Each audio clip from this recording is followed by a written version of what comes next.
Capítulo 6.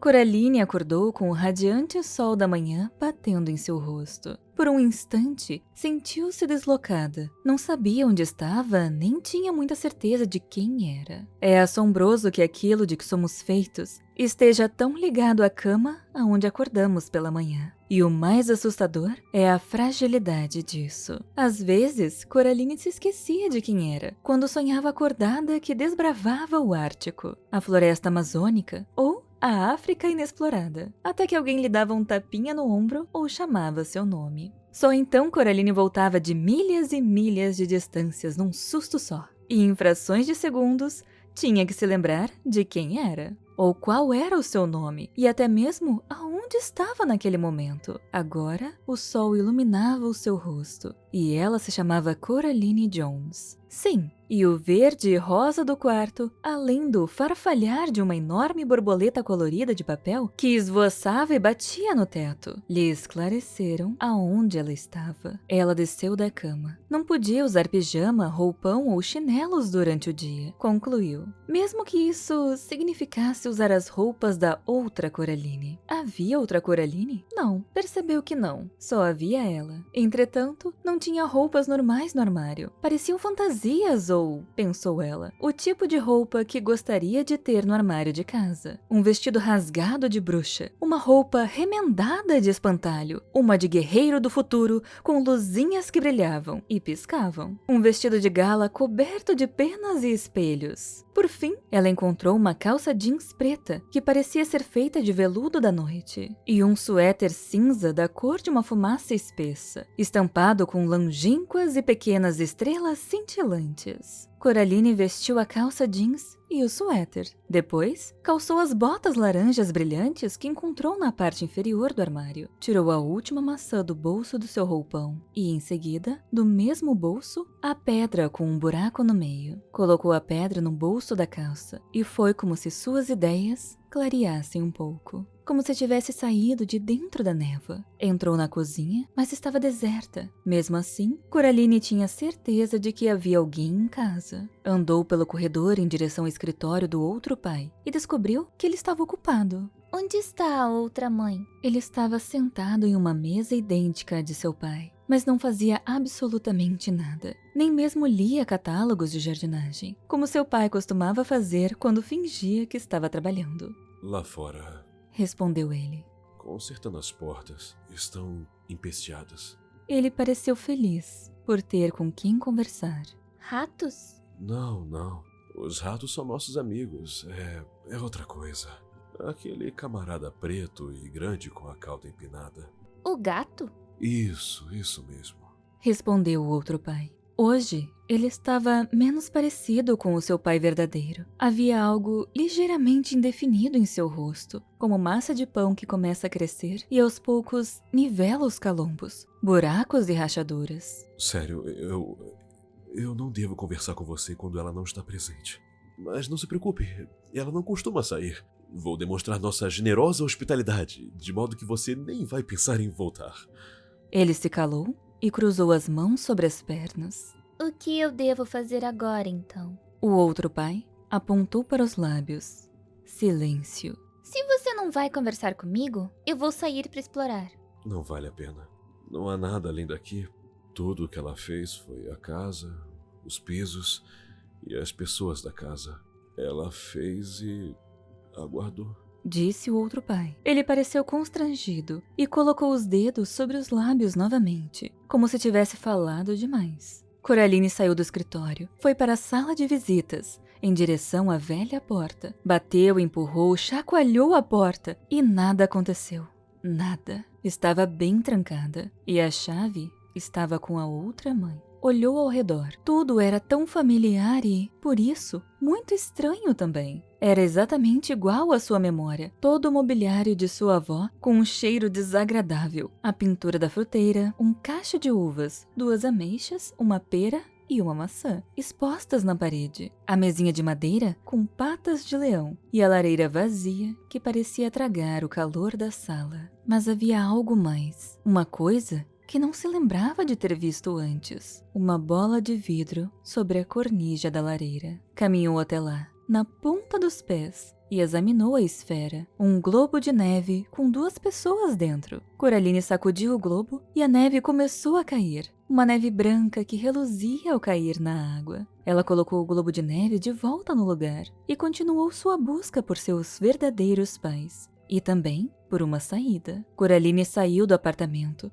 passou pela porta de luzes piscantes, onde as outras Srta. Spink e Srta. Forcible encenavam seu show eterno, e adentrou o bosque. De onde Coraline vinha, não se via nada além de um prado e de velhas quadras de tênis quando se passava do arvoredo. Ali, o bosque era mais vasto e, à medida que avançava, as árvores ficavam mais grosseiras e menos parecidas com árvores. E logo, elas pareciam só versões muito próximas da ideia de uma árvore. Embaixo, um tronco marrom acinzentado. Em cima, um borrão esverdeado onde deveriam ser as folhas. Coraline se perguntou se a outra mãe não tinha interesse em árvores, ou se só não tinha se dado ao trabalho de pensar naquela região, pois não esperava que alguém fosse até lá. Ela continuou andando. Então, surgiu a névoa. Não era úmida, como a neblina comum ou um nevoeiro. Não era fria e nem quente. Coraline sentia como se caminhasse rumo ao nada. Eu sou uma desbravadora, ela pensava com seus botões, e preciso encontrar todos os caminhos que me levam para longe daqui. Então,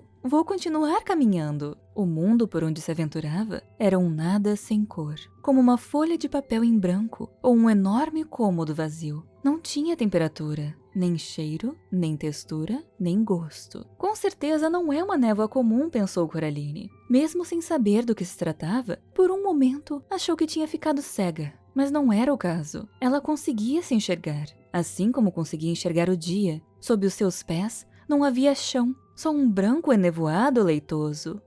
O que você acha que está fazendo aqui? Disse uma forma ao seu lado. Alguns minutos se passaram até que seus olhos focassem a sombra corretamente. No começo, pensou ser um leão se aproximando, mas depois achou que poderia ser um rato, bem ao seu lado, e finalmente descobriu. Estou explorando. Respondeu Coraline para o gato. O pelo dele se eriçou e seus olhos se arregalaram, mas sua cauda estava encolhida entre as pernas. Ele não parecia feliz. Péssimo lugar para explorar. Se quer chamar isso aqui de lugar, tudo bem, porque eu não consigo. O que faz aqui? Eu tô explorando, eu já falei isso. Não há nada aqui. Disse o gato. Aqui é só o lado de fora. O pedaço que ela não se preocupou em erguer. Ela? Aquela que disse a sua outra mãe. O que ela é? O gato não respondeu. Apenas continuou caminhando sob a neblina ao lado de Coraline. Uma forma começou a se materializar à sua frente. Uma forma alta, grande e escura. Você está errado. Tem alguma coisa aqui. Exclamou para o gato. Então, a forma se revelou na neblina. Uma casa escura que pairava diante deles em meio à brancura disforme. O quê? Mas isso é A casa de onde você acabou de sair. Completou o gato. Talvez eu tenha me perdido na neblina. O gato enrolou a ponta do rabo, formando um sinal de interrogação, e inclinou a cabeça para o lado. Você pode ter se perdido sim, eu não. Mas como você se afasta de uma coisa e logo retorna para ela? É fácil. Pense em alguém caminhando ao redor do mundo. Você começa a tomar distância de algo e termina voltando para o mesmo lugar.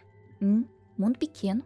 É grande demais para ela. As teias de aranha só precisam ser do tamanho ideal para pegar moscas. Coraline ficou arrepiada. Ele me disse que ela estava consertando todas as portas para manter você afastado de lá. Ela pode tentar. Ah, sim. Ela pode tentar. Estavam em pé embaixo de algumas árvores, ao lado da casa. Essas, sim, pareciam árvores.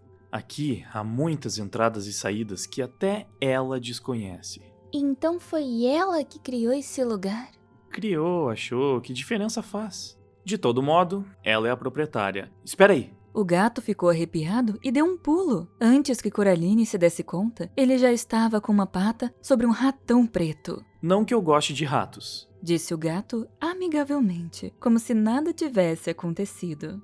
mas nesse lugar, os ratos são espiões dela. Ela confia a eles a tarefa de serem seus olhos e suas mãos. Então ele deixou o rato partir. O roedor tomou distância, mas, em um pulo, o gato já estava novamente sobre ele, com suas garras afiadas, enchendo-o de golpes enquanto o prendia ao chão com a outra pata. Essa é a minha parte preferida. Quer ver de novo? Por que você faz isso? Que tortura! Murmurou o gato e deixou o rato partir novamente. O rato tropeçou atordoado e então voltou a correr. Com um golpe, o gato jogou o rato para cima e o agarrou com a boca. Pare agora! Ordenou Coraline. O gato posicionou o rato entre suas patas dianteiras. Há quem diga. Disse ele, suspirando com um tom de voz tão macio quanto seda. Que o gato é misericordioso ao brincar com a sua presa. Isso permite que o seu petisquinho atrevido consiga escapar de vez em quando. Com que frequência o seu jantar escapa de você? Então, ele pegou o rato com a boca e o levou para dentro da mata, para trás de uma árvore. E Coraline voltou para casa. Tudo estava silencioso, vazio e desabitado. Até seus passos no carpete soavam alto. Partículas de poeira se levantavam em meio aos raios de sol. No final do corredor, o espelho. Ela conseguia se ver enquanto andava em direção a ele. No reflexo, parecia mais corajosa do que se sentia. Nada mais se refletia no espelho. Só ela, no corredor. Uma mão tocou seu ombro e ela olhou para cima. A outra mãe a encarava com seus olhos de botão negro. Coraline, minha querida, pensei que poderíamos brincar um pouco esta manhã, agora que voltou do seu passeio. O que acha de amarelinha, baralho, banco imobiliário? Você não apareceu no espelho. Afirmou Coraline. A outra mãe sorriu. Ah, espelhos nunca são confiáveis. Vamos brincar de quê, querida? Coraline balançou a cabeça. Não quero brincar com você. Eu quero ir pra casa e ficar com meus pais de verdade e eu quero que você os liberte. A outra mãe balançou a cabeça bem lentamente. Ora, ora. Mais afiada do que presa de cobra é a ingratidão de uma filha. Mas até o espírito mais orgulhoso pode ser desarmado com o amor. Seus longos dedos brancos sacolejavam, acariciando o ar. Eu não pretendo amar você. Não tem jeito. Não tem como me obrigar. Vamos conversar sobre isso. Insistiu a outra mãe e se virou para ir até a sala. Coraline a seguiu. A outra mãe se sentou num grande sofá. Ela pegou uma bolsa de compras que estava ao lado e de lá tirou um saco de papel branco e farfalhante. Ela ofereceu o saco para Coraline. Quer um? Perguntou educadamente. Coraline olhou para o saco, esperando que fosse um caramelo ou um bombom, mas ele estava lotado de enormes besouros reluzentes que subiam uns por cima dos outros, tentando sair de lá. Não, eu não quero. Como desejar, disse a outra mãe. Com cuidado, ela pescou um besouro particularmente grande, arrancou suas patas, jogando-as habilmente em um cinzeiro de vidro sobre uma mesinha no canto, e colocou o inseto na boca, mastigando-o com prazer. Murmurou ela, e pegou outro. Você é asquerosa. Asquerosa e estranha. Isso lá é jeito de falar com a sua mãe? Perguntou a outra mãe, com a boca cheia de besouros. Você não é a minha mãe, rebateu Coraline. A outra mãe ignorou o desaforo. Bem, acho que você está muito agitada, Coraline. Talvez seja bom um pouco de bordado juntas à tarde, ou pintura em aquarela. Depois, podemos jantar e, se você se comportar, podemos brincar um pouco com os ratos antes de dormir. E então, leio para você uma história de ninar. Cubro você e lhe dou um beijo de boa noite. Seus longos dedos brancos flutuavam suavemente como uma borboleta exausta. Coraline estremeceu. Não! A outra mãe se sentou no sofá. Sua boca virou uma linha, os lábios franzidos. Jogou mais um besouro na boca e depois outro, como se estivesse comendo passas com chocolate. Seus olhos negros penetraram os olhos amendoados de Coraline. Seus cabelos negros brilhavam, se enrolando e se embaraçando contra seus ombros e o seu pescoço, como se soprassem uma espécie de vento imperceptível para Coraline. As duas ficaram se encarando por mais de 1 minuto. Então, a outra mãe disse: "Tenha modos." Ela dobrou o saco branco de papel com cuidado, para que os besouros não escapassem, e o colocou de volta na bolsa de compras. E então se levantou. Se levantou e se levantou. Ela parecia muito mais alta do que Coraline se lembrava. A mulher enfiou a mão no bolso do avental e, primeiro, tirou a chave preta. Pareceu estranhá-la. Arremessou-a dentro da sacola de compras. Depois, pegou uma pequena chave prata. Radiante, ergueu o objeto. "Aqui está. É para você, Coraline. Para o seu bem, querida. Porque eu amo você.